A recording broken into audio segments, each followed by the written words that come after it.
Joining me today are two very significant creative forces over at the upstart indie comics publisher that promotes comics of every kind for every mind, Cosmic Lion Productions. One is not just the founder of Cosmic Lion, but he is also a comic creator himself, fellow podcaster, and maybe one of the most enthusiastic Grindel mega fans I have ever seen. The other is the critically acclaimed Eisner-nominated cartoonist who you may know for his work over at Mad Magazine and his cult comic series Minimum Wage. It is my pleasure to welcome both Eli Schwab and Bob Fingerman onto the Oblivion Bar podcast.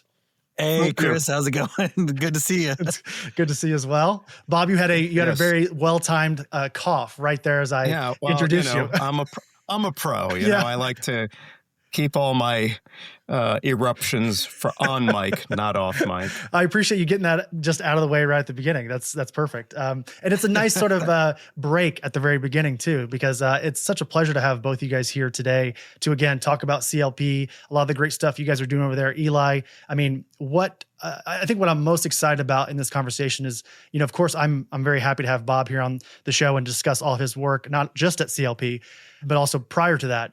But I'm just very, I'm trying to think of a less verbose way of just saying very excited to learn more about Cosmic Lion, because I've sort of seen your whole setup at different conventions just sort of in passing. And it's always like very busy, which is really, really cool to see, especially for, you know, the small press world. And we'll sort of get into the trials and tribulations of that. But I would love to start here if I can. Give us sort of that origin story, I guess you could say, for CLP. And then is there an inciting incident that happened in your life that eventually pushed you towards the creation for this publisher? First, I'd just like to say that it's an honor to just be working with Bob. Like, Bob has been making comics, and this might embarrass him a bit, but my entire life. Mm-hmm. Like, I was born and Bob is out there still making amazing books. So it's just an honor to even have Bob mentioned in the same conversation as us. So let's just start there. Uh-huh. That's a very nice way of saying I am the oldest person in this room, so to speak. Well, I mean, it's amazing, you know, and I always tell Bob, you know, like recently I was back home looking through my comics from growing up, and I find this Ninja Turtle comic that I always thought was like weird and interesting and different. And of course, this is a Bob Fingerman joint, you know, so Bob's been out there doing it forever. So I just want to make sure he has his just flowers. Thank you. From me. And, you know, I have been making comics basically my whole life. So technically, you know, Bob and I have been making them the same time. No, I'm sure. just kidding. But both of you have been making comics your entire life, Eli. That's true. Yes. Yeah. So, you know, I just always was drawing comics, and once I started getting like out into work and wanting to figure out how I was going to really like make a mark on the world around me, I found that it was through exalting the things I loved, and comics and music always kind of being at the forefront. And so I started working at a music venue called Nectar's in Burlington, Vermont, who recently shut down, which sucked so bad. But there I was given an opportunity to plan events and to be someone who was like putting together events for people. So I would do music, and then that's when I started being like, well, if I'm doing an event, I want to have comics be a part of it. And so that's when I kind of created Cosmic Lion Productions, just kind of on a whim, because I knew you needed to be branded. Everyone in Burlington that was putting on shows, Burlington, Vermont is where the venue was. I don't know if I said that, Nectar's. Everybody had their little name, their cool, like, you know, production company name. So I was like, I've got to do something. I looked over at this poster for this band, Sound Tribe Sector 9, that I was really into at the time. And right in the middle, there was this lion with this kind of cosmos in the forehead. And that kind of combined things that I was already really into, lions being a symbol that my grandparents had all over their home, and is a big symbol in Judaism. And, you know, I was big into learning about different religions, and Rastafarianism at the time was a big thing. I was listening to a lot of Bob Marley and many others, of course. And so the lion is just something that I kind of adopted. And then the comic that I created, Monkey Lion, was kind of all wrapped into that. And then just the cosmos is because of that image. And then because the story that I started writing was basically like intergalactic Afro funk band on tour through the galaxy, merging my love of like Ninja Turtles and Star Trek and music touring, which I had been working on for a while. And so that was, like you asked, the inciting incident where it was just a convergence of all these things where now I was able to provide a service for people and create something. And I wanted to have it under my own thing. I wanted to have my own comic and my own stuff to do. So it all kind of happened at once. Monkey Lion, Cosmic Lion Productions, and these Cosmic Lion nights at Nectar's that I would plan, which was like every Monday, which I know is a tough day, but I was just starting out. Sure. Monday nights for like 4 or 5 months I planned, and they were all Cosmic Lion nights. There was always comics and stuff. Mm-hmm. Well, there's so much there to pick on. I think I want to noodle on that some more, but I want to get over to Bob as well, because I think, as Eli, you reiterated this in the beginning, and I definitely wanted to give Bob his flowers. Bob, you have an insane career in comics over the last 30 plus years, and I just have to know, from your perspective as a creator, what was initially so appealing about Cosmic Lion, and for you to bring your work over to this sort of upstart indie publisher? Well, I mean, it's probably a complicated answer. Mm-hmm. I met Eli at it was the LA Comic-Con. Yeah, our mutual friend Shelley Bond introduced us, and I was kind of, between publishers, and I was looking at everything on Eli's table. And, kind of whenever you're looking at something unfamiliar, you do try to find something familiar to kind of latch on to. And he had published a book by a friend of mine, Gideon Kendall, called Wait, It Gets Worse. I thought, oh, yeah, Gideon's here.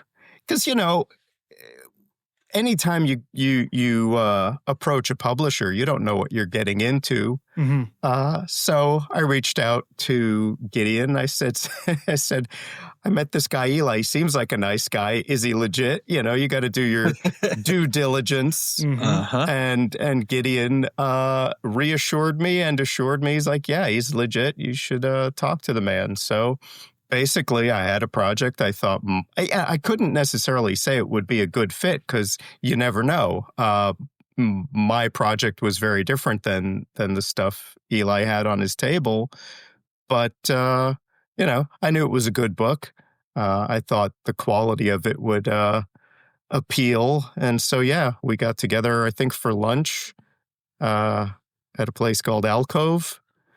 So. And the romance began there. So, yeah, I mean, basically I came with a list of demands, it was like, okay, this is the new guy. Let me see if I'll get what I want. Mm-hmm. And it was really all about production value. It was all about, can I get the best looking book, the best format for showcasing the art? And I said, I wanted hardcover and I wanted oversized. And Eli pulled a book right out of his bag that was the exact size I had in mind that he had published, called Ghost Agent. And he was like, is this the size you want? Is this your card? And I said, oh, yeah, that's exactly what I have in mind. So, it was a pretty organic beginning. It sounds seamless. Yeah. Yeah. Did this eventually become Printopia? Is this the series we're talking about? Interesting. Okay. And I guess, Eli, from your perspective in that moment, I guess, A, I would love to get sort of a peek inside your mind when you have Bob Fingerman in front of you asking about this potential partnership, but also, B, how do you properly satiate a creator when they ask for certain things? Are you someone who just says yes and then you figure it out? Or do you sort of temper things initially and then you sort of, give them the moon eventually once you can get there? I was very excited to work with Bob, not just because of who he was, our great conversation, but I don't think he'll be upset to hear me say this, but I'm always trying to do things that are going to help Cosmic Lion just be better too. Mm-hmm. And I think working with Bob is something that was going to do that.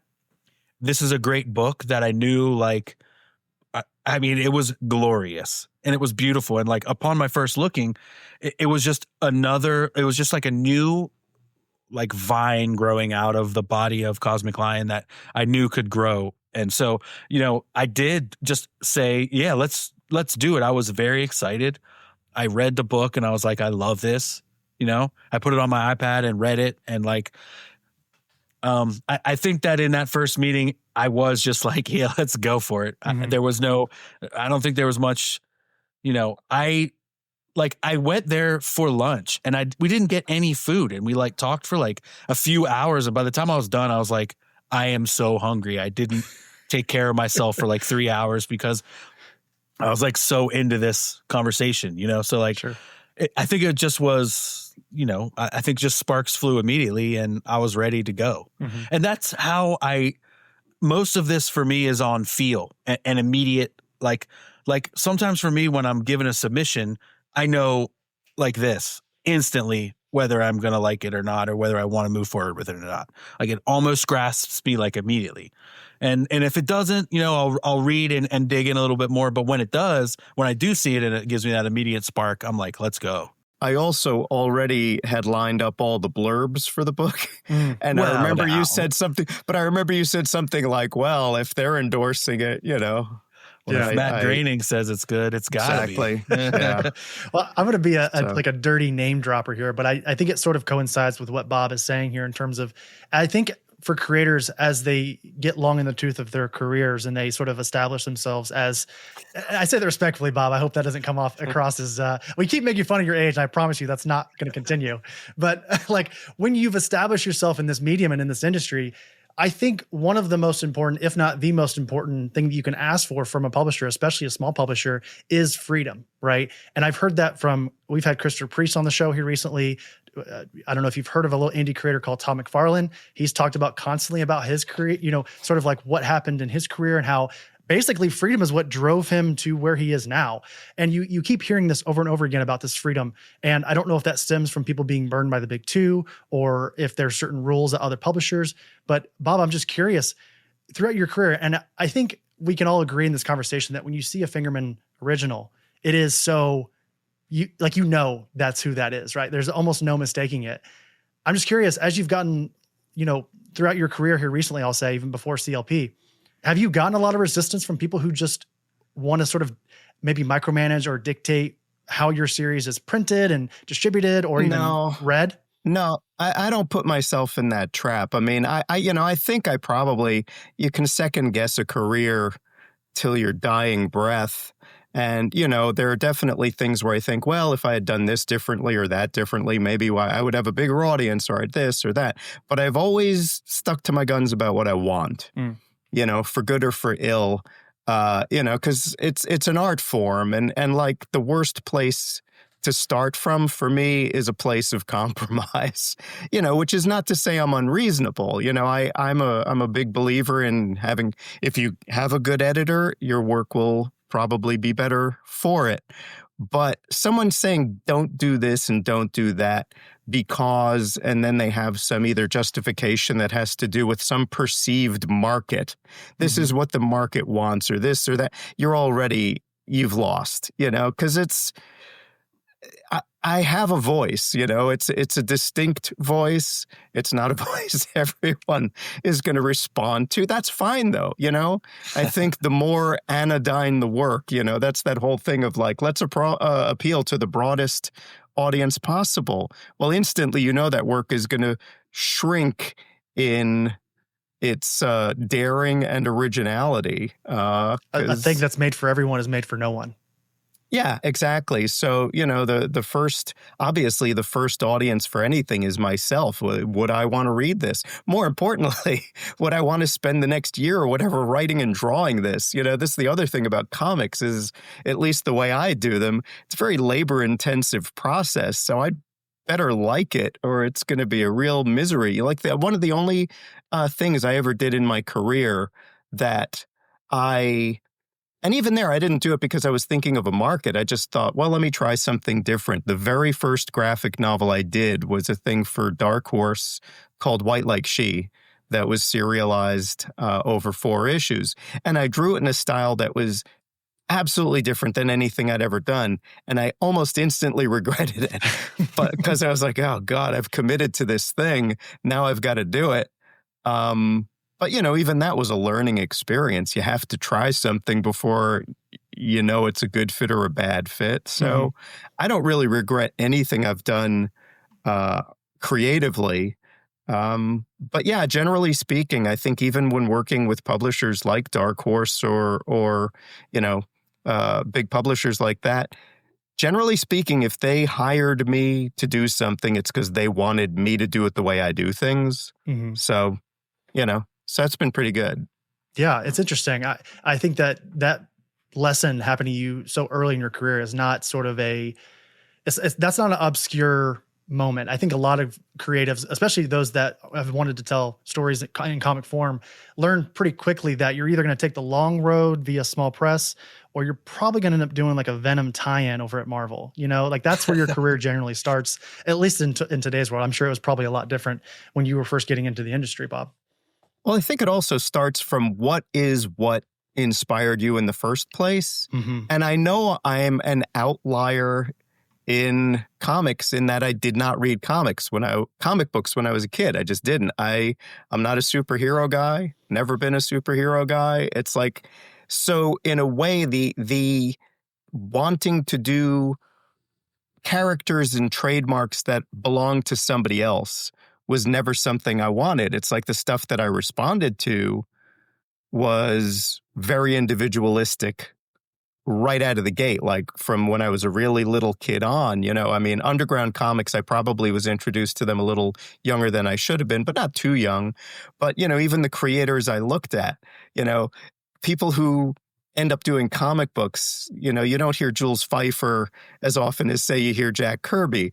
But, that's the kind of thing I was looking at. And, Gay and Wilson and Tintin, Tintin was big for me. And that's an individual. That's somebody who created something. And so that kind of set the die for how I wanted to do comics. It's like, yeah, it should be my thing. So, well, I'll tell you what, Eli, so we're kind of on the same topic, and this is kind of what I was building towards a moment ago, but there have been so many changes here in the comic industry in 2025. And, we had the Diamond debacle, of course, earlier in the year. And I think that sort of, that happening felt like sort of a slow burn death there for Diamond, possibly unexpected tariffs still affecting people, especially the small press folks. I've even seen, and numbers vary depending on which outlet you're going to, but readership is kind of down this year in 2025. It seems to be down this year and outside of the big two. So I'm just curious, again, being the head of CLP, are there some huge, I won't even say huge, let's change that up a little bit. Are there some new tactics? Are there some sort of interesting tactics that you're taking over there at CLP that gets eyes on the new titles you have there? Yeah, that is interesting because we got in with Diamond it was like a year before they imploded. So it was this really like whirlwind, integration and outegration with them. It was just like a roller coaster, of it doing great and then it starting to fall off, and then the news came out. It was just a whirlwind for us. So we reached this level of like, oh my God, we finally have this big distribution. We're going to all the stores around the world. And then it was just like taken away from us immediately. And so that really sucked for us. Now, since then, it's been kind of this struggle to find who's going to be, publishing or distributing now. Who do we want to go to? Who's even got the staying power that we want to put all of our birds into their basket? And we haven't found anyone yet. Something new that I've done is that we hired a press company, Modern Fanatic, who has been helping us out a lot. I mean, hey, they got us this interview, so thanks to Tyler and all the guys over there. Yeah, that's right. But I'm trying to find the best ways to get help, and I hired an editor, and I got someone to head this manga team, and I just know that manga is like the number one selling Yeah, it is. paper product in the world. It outsells toilet paper. So I figured I don't know if that's a real fact, but it might. But Checking the news, that is correct, actually. Yeah. man, Yeah. Okay. See, the voracious reader is more thirsty than the voracious Pooper. butt. So yes. No, I don't know. Anyway, so I'm trying all these ways to diversify, to diversify what we're doing and just get it out in front of a million eyes. And nothing's better than having this team, family, this strong, if I am Archangel, they are the metal wings that spread and send metal arrows of talent throughout the world of cons and stuff, because I just don't feel like there's a better way than cons to get this out to people. Cons, you know what I'm saying? Yeah. And so that tactic I don't think can change, because getting our people out in front of their fans and being able to connect with people is the best thing. Bob and I just did a con here recently that was it was 3 or 4 hours of just consolidated fans, and it was absolutely insane. It was one of the best cons of the year, and it's just, there's nothing better than finding a way to reach that core audience and really get them. So there's no definitive thing that I've found, and we just continue to do more and more things. We're exploring a lot more options with distribution. In 2026, we're going to find it, and we're going to start doing some big moves. We've already kind of set the wheels in motion. We have a full rollout for the first 6 months of next year. We're back cataloging. We're getting stuff ready. We're planning strategically. So yeah, we're taking it from just a dude in his office to a team across the world, trying to just make it the best it can be. I got to be honest with you, Eli, this is super impressive. I'll just say, from someone who's been reading comics for a lot of their life, and I know that the small press is usually up against it, right? I mean, Marvel can put out 7 Spider-Man books, and those will be of those 7, 4 of them will be in the top 10 each month in selling. And they're probably, if we're all being honest on this call, not that great, right? And Yeah, I'm sure. just, you talking about this, and I'm just curious, what is your background in comics? Obviously you're a fan. I can see just behind you, looking at your background, you clearly have a deep love of the medium. But how did you even have the know-how to want to go about doing this? I don't know if I did, honestly. I did go to a entertainment business college. When I went to I went to college out of high school, and I just went on fish tour during finals and didn't really do anything, and then went out into the workforce. And then that's when I started working at Nectar's and learning how to become not just a businessman, but a business man, as Jay-Z once said. That's right. You just work with a lot of people, and I worked at a small business there, Nectar's, to learn how to market yourself and do all that. And so I did that for 10 years. And then I went back to school, entertainment business at Full Sail, where I kind of got this holistic entertainment kind of view. And Full Sail is an interesting college because, people who work there can get great people to come in. And so I worked with, one of the Backstreet Boys came in, and we worked with him in a marketing class. And, we worked with this guy who is the number one blue camera, or he works with red cameras and shoots IMAX for NASA. And we worked with all these different people to learn different aspects of the medium, of different mediums of the business of entertainment. Unfortunately, no one in comics really. And then I just kind of you dive into it and you fake it till you make it kind of thing. I'm not, too proud to say that, but then you just meet great people, like meeting someone like Shelley Bond and learning from them, or Bob, or, getting in with retailers. And, I always find great friends who are retailers, some of the greatest people to talk to. And, you just kind of pick people's brains, and that's how I did it. I mean, you just put yourself in there and fake it till you make it, and have some confidence and so a little bit of elbow grease. And, I've always said, One of my favorite sayings is greatness is in the agency of others. So if you Yeah, see someone that has a good idea, or if you admire someone, something that's really frustrating to me is when I see someone who's very talented and they just want to make their own, they would just want to pave their own road instead of taking, little bits and pieces from people who have done it before them, maybe well, and they just sort of add that to their tool belt. I mean, there's nothing wrong with the road less traveled, but I think it would be silly sometimes to not just take a good idea when you see it. And it kind of sounds like that's what you're doing here. absolutely. 100%. I feel like that's something I learned from musicians, listening to musicians talk about writing music. There's a guy, Victor Wooten, I still love. He's absolutely amazing. But he just talks about how to make a great bass groove or something is you start off with the bass groove you love. Mm-hmm. And then you just kind of start variating until you get to something new. And then you're like, there it is, And so that's what I did with starting my own comic. I love Star Trek and Ninja Turtles. Let's smash them together and see what I can get out of it. And, so you got to incorporate the things that make it great. And, I grew up loving Art Crumb and the Zap Comics guys, and that tied in with my love of the San Francisco scene and Grateful Dead and poster art. And so then that grassroots kind of campaign stuff and just making stuff. And then that's when Jim Mahfood and his underground, zines came into my world. And then I Jim just rocks. saw that.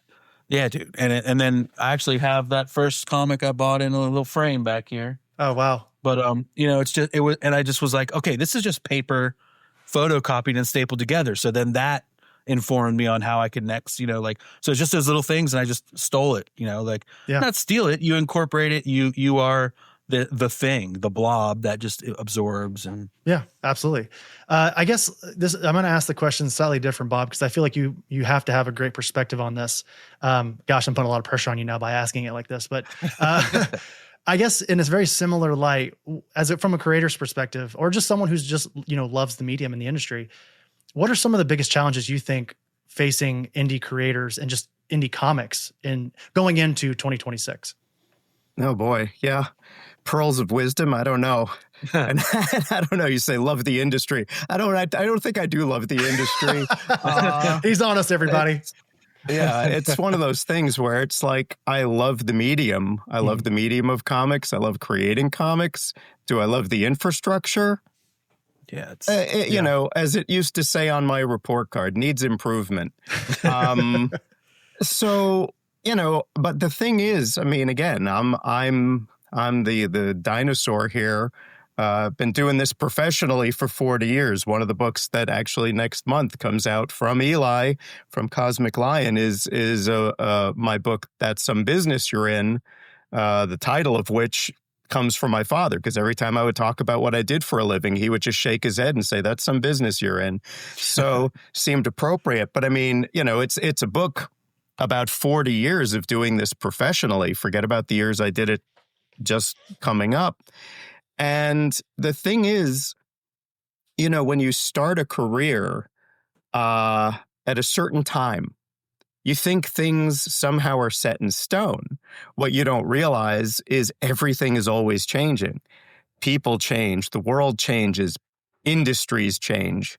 So the comics business has radically changed since I started. I started professionally in 1984, and back then, a book that would be considered an absolute crushing, abysmal failure would be a huge success now. Like, for instance, I mentioned White Like She before.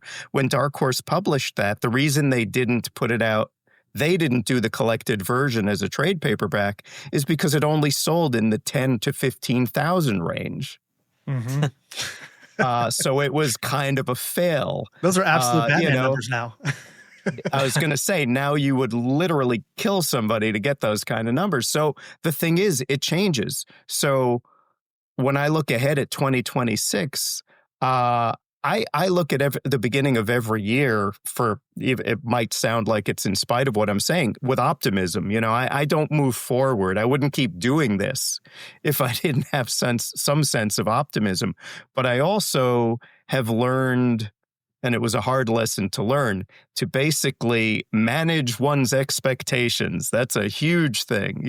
When you constantly are setting the goal for the ideal all you're doing is setting yourself up for disappointment, because that ideal is hardly attained by anybody anymore. So all you can do is really try to find your people and make peace with the fact that you have more people than you're finding and are finding you. They're out there. But that's the whole challenge. Like, how do you find your audience? Because especially you've got 10 zillion voices screaming for attention all the time. And, not everyone can be a TikTok star. And even there, I don't know, like, say if you had 1 million followers on TikTok, what's then the percentage that would actually buy something you create when they can just look at you creating content for free? So there's no, I'm sorry, this is a long-winded answer, but the truth is there's really no answer to the question. I already forgot what it was.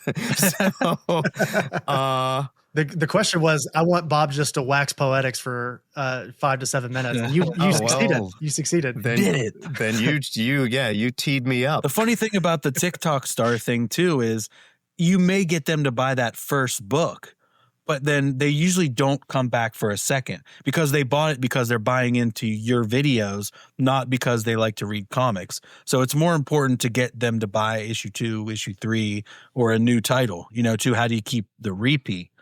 Because, my whole family and cousins and friends from home bought the first issue of Monkey Line, but virtually none of them came back for 2 or 3 or 4. Yeah. And don't buy from me now, So it's like, you have to sell people on the whole thing, Yeah. Well, and I think the other thing is whether this is an old-fashioned idea or not, the consumer wants value for their dollar. And the thing is, things ain't getting cheaper. Yeah. So give them their money's worth. Sometimes, that's the thing about comics is a lot of times you'll get this comic that you've been really excited about and you read it and 10 minutes later you're done. And it's just like, well, okay, then, that was $5 or $6 for 15 minutes of entertainment. Am I going to look at it again? Some people do. They'll look at it to appreciate the art. But a lot of people, that first read is also their last read. So, it's got to be something that's really going to get its hooks into them, make them feel like, yeah, that was really worthwhile. I hope I want to see more. As a creator, the only thing I take into account, maybe that is a little bit market-based, but it's also the aesthetic that I have, is I want people to feel like they got their money's worth, because I do think like a consumer. I am a consumer. When I'm making a decision, what am I going to buy? I want to look at it and say, oh yeah, that'll keep me busy for a little bit. Yeah. This is where just as a sidebar, like people who don't play video games, okay, pay $60, $70 for this thing. Yeah, because I'll get like 300 hours of entertainment out of it. It's like, can you name anything else where in terms of hours versus dollars, you're going to get a more bang for your buck? No. A great video game will keep you busy. Look at Grand Theft Auto 5. That's game's 15 years old. People still play it every day. There's never been a better deal, and that's why it is literally the most successful entertainment property in the history of entertainment. So, so that's a long way of saying if I'm going to do a comic, there's going to be extraneous detail in every panel because I want people to have something to look at. It's like, okay, I read it. Now I'll look at the background. Oh yeah, look at that, look at that, look at that, look at that. There's going to be eye candy. So yeah, it's interesting. That is actually, I'm a big collector. I'm a dirty trade waiter, everybody. I'll admit it here live on the show. I think most listeners know this by now, but I will say that what we're talking about right here is something that I often falter at, is that I will just buy from creators I really like. That's sort of been my progression. It went from buying Big Two to following creators. And now, and it's funny we're talking to you, Bob, because I feel like you very much sit in this camp, is that I like other than house style, right? If it's challenging or if it presses the boundaries. I think Jim, you mentioned, Eli, you mentioned Jim Mahfood earlier. I think he's a great example of this as well, of someone who is just telling stories differently in comics today, right? I think that's so important. And I feel like a lot of times when you have a comic or this art object, I'll say, that you can, again, as you said, Bob, you can sort of study for a bit, right? I'm thinking one that comes to mind immediately is like Jesse Lonergan's Drome that came out through 23rd Street earlier this year. That's a book that you could easily read in 30 minutes if you really want to. But if you really sit there and study panel layouts and a lot of what you're saying, Bob, like the background and what is he trying to tell you visually, right? I think that's so important. You could study that book for a week at least, right? So that's very valuable. And I want to sort of tie this into a question instead of just bragging about Jesse Lonergan, even though he's great. He's great. He's great. So again, Eli, I'm gonna start with you here. And I heard you say this, and I found it really admirable. You said that your dream is for when someone walks up to your Cosmic Lion booth at a convention, no matter their taste, you want them to find something that speaks to them. So outside of Bob and his work at CLP with Printopia and Reese's Pieces, which I know is already among some of your bestsellers, I'm sure. But who are a couple other creators or series that are over at CLP that you think should be on people's radar? And I know it's hard to pick. It's like picking your kids, right? Like it's hard to pick favorites, Yeah. but just front of brain, who are some folks that you think are really making some noise over at CLP? Yeah, I mean, I guess I can go off sales. And I mean, it kind of started with Kevin Catalan, who does Space Knights. He was one of the first kind of like all-stars that we have where, we had him at the booth. And this was, when I maybe had like 5 or 6 books. He was one of the first guys that I picked up. And, his book would just sell out. And everyone was coming. We heard about this. And like still to this day, I think I might have actually just sold my last one. I kept like finding packs. I found we're sold out now.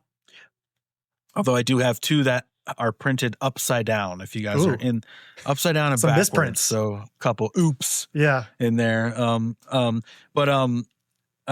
He was one of the first ones that really like started blowing us away. And then he immediately got on with IDW and started doing Turtles covers and full Godzilla book now and Street Sharks and.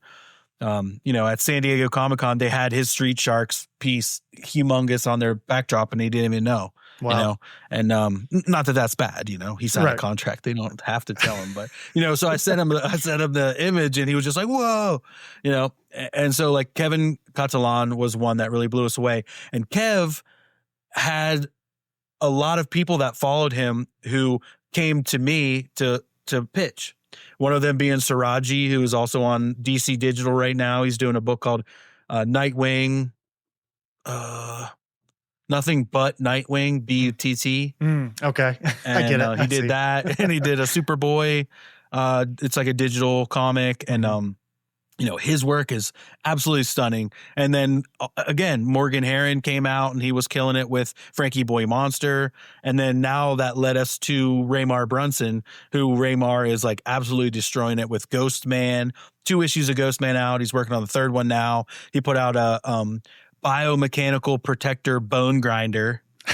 I was butchering that name, but I can't anymore. I will never do it again, Raymar. I'm sorry.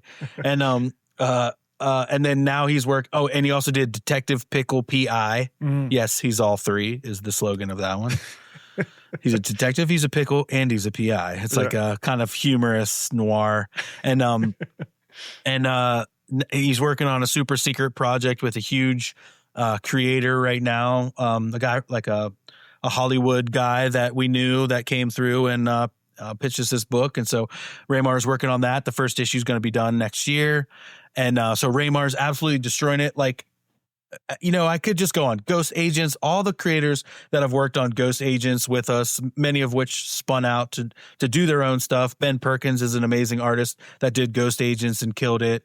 Raymar's in there. Rick Lopez is a guy who's a friend and just absolutely destroying it. We'll finally have his Cosmic Cat with us.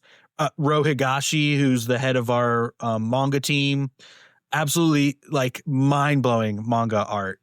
And, I trust her vision so much that she went out and found 3 that's being published now. And I think we've got 3 more on the horizon. I could go on forever. Wow. But, I mean, that's awesome. Yeah. Because I used to brag that you could come to my table and I have, we have 50 books, but there's a couple. So I would say I've got like at least 30 pitches memorized. So test me, and so well, It's an embarrassment of riches, honestly. It's so many, like you said, and you were standing up to the pitch, or not the pitch, the sort of tagline that we talked about there at the beginning, where you want everyone that walks up to your booth, or sorry, it was well, you said that as well. You said everyone that comes to your booth, you want them to find something, but also comics for every kind of every mind. I think that's really that's a great tagline. Yeah, man. For all the I think you should leave fans out there. I want to be the Dan Flashes of comics. So you come in and they have my exact shirt. It's the exact shirt. You know, if you're a Tim Robinson fan, but That's right. Yeah. Trying to be I just want to have something perfect for each person, and so we're just kind of branching out. Well, I absolutely love what we've talked about thus far. And again, I hope people that have listened to this conversation here are excited about CLP. And I want to give you guys one last chance to sort of, I guess, broadcast not only, Bob, your work and what you have working over at CLP, but also Eli, if we've missed anything. But before we get there, I have one final question for both of you. And Bob, I'll start with you here. We like to generally end our interviews or conversations with asking folks, what's one thing that you're really enjoying right now? And again, it could be a movie, that could be a podcast, an album, a TV show, another comic, what have you. So, Bob, I'm going to hand it off to you. Is there one thing that sort of just, it doesn't even have to be your favorite, just something that immediately comes to mind that you've really been enjoying recently? Oh my God, I'm going to be a demon because I'm not going to recommend a comic.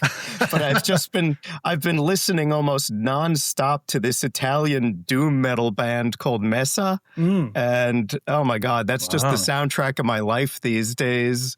Is this very melodic, very doomy metal band. Yeah. Oh, very cool. Italian metal band with a female vocalist who has an absolutely beautiful voice. She's not one of these growlers or whatever. She's got beautiful pipes, but it's great music. So I don't know. So that music's been keeping me very inspired while I've actually been working on writing and things. So usually I can't listen to music while I'm writing, but there's something just about kind of the, again, sort of the beautiful doominess of it. So, so I'm gonna go with that. Is that MESSA? Okay, gotcha. Perfect. As I say, I'm going to look it up as soon as we get off here. So thank you for that. And I'm excited to hear what it's all about. And then Eli, let's pass it off to you. Is there anything that you've sort of really been loving recently that you want to sort of let the listener know about? Yeah. Unfortunately, I'm not sure I'm going to say a comic either. That's all right. Because I've been doing other than Printopia and what's the figure there, Bob? Yeah. I was going to recommend one more thing. Oh yeah, please do. The 2025 film Deathstalker, Steve Kostanski's Deathstalker. He resurrected an old 80s Roger Corman direct to VHS series and put his own spin on it, and it's great. It's just so much fun. That's amazing. Who's the director? I'm sorry. Who was that? Steven Kostanski, who did Psycho Gorman a couple of years ago. It's a lot of fun. I think I saw that somewhere here recently, and I just sort of passed her by because I didn't know what it was. So now I'm going to look at two great recommendations by Bob. Thank you so much for that, because I have been looking for something new to watch too. So, Eli, I'm sorry. What were you? Sorry. No. I'm glad we covered that. I listen to a lot of podcasts while I'm working and doing things to kind of take my mind. I think. And I heard like Todd McFarlane say this one time, and it upset me that, all I do is work on comics. I don't read comics anymore. And I'm reaching the point where I work on comics all day, and to relax, I don't reach for a comic. Every now and then I do, and I do have, guilty pleasure. I like to pick up a X-Men, or I read a Star Trek comic and stuff like that. So I do enjoy those. There's a Star Trek Lower Decks comic that's like a choose your own adventure. Okay. And so that does kind of provide you with a lot of things. I did it a few times. I died like immediately the first time. Like you just die immediately. Like if you choose coffee instead of Ractigino. So I'll give you a little hint there. Yeah. But I listen to podcasts a lot, and one I'm listening to right now is about Fela Kuti, who's like one of my favorite musicians, and he's also like super political, and he fought like against colonialization and Nigeria, and he became this old. Yeah, it's on my shirt. It is. Yes. Yeah. Mizimo drew this image a long time for me ago for like a mini comic, and I told him to put it up on on his t-shirt shop the other day, just because I wanted to wear it. And so this new podcast, I didn't even realize it when I first started listening, but it's produced by like Obama's new podcast company. So, I mean, it's super highly produced. It's Abumrad is the host. He's from like another amazing podcast, Chad Abumrad, and it's amazing. It's got all these amazing people talking about Fela, and it's just very well produced and very well done. I think it's like 9 or 10 episode limited series, and it's got me absolutely hooked, and I'm going to be sad when it's gone. But luckily I'm a big fan of Fela's and have been for a long time. I even wrote a comic about him like maybe 20 years ago. Wow. That I never really released or anything except for in my super old collections. But yeah, that podcast has got me hooked. And when I do read comics, it's more like a guilty pleasure thing. I'm not out here reading the deepest, darkest. Although I do have the deep dark here that I just got, so I am excited to. Tales of Paranoia for everybody, for the audio listeners out there. Yeah. I have to say 2 things during your response there, Eli, that I have to ask you about, or I guess respond to, is you talking about sort of being very into like the history of. I just put it on my queue, is the new Ken Burns American Revolution documentary that's out on Amazon that I'm very excited to get into. And then secondly, is that a dupe tattoo on your arm? Ken Burns Jazz for me is the one that will always do it for me. But yes, it is a dupe tattoo. Okay, I just had to. I saw like his little X and his little belly underneath your arm, so I just had to ask really quickly on that. Sorry for the deviation. And that's all right. That will. I think that's about all I have for both of you guys. And what a pleasure it was having you both here on the show. Again, I will have all the links for Cosmic Lion Productions in the show notes for everybody. I will have links to all of Bob's work over there at CLP as well. And I will pass it off to both of you one last time, starting with Bob. How can people follow you? Is there anything that we missed here in this conversation that you want to briefly tease or highlight before I get you out of here?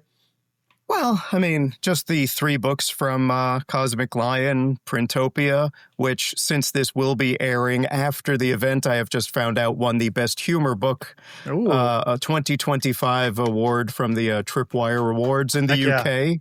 Heck yeah. So I'm very excited about that.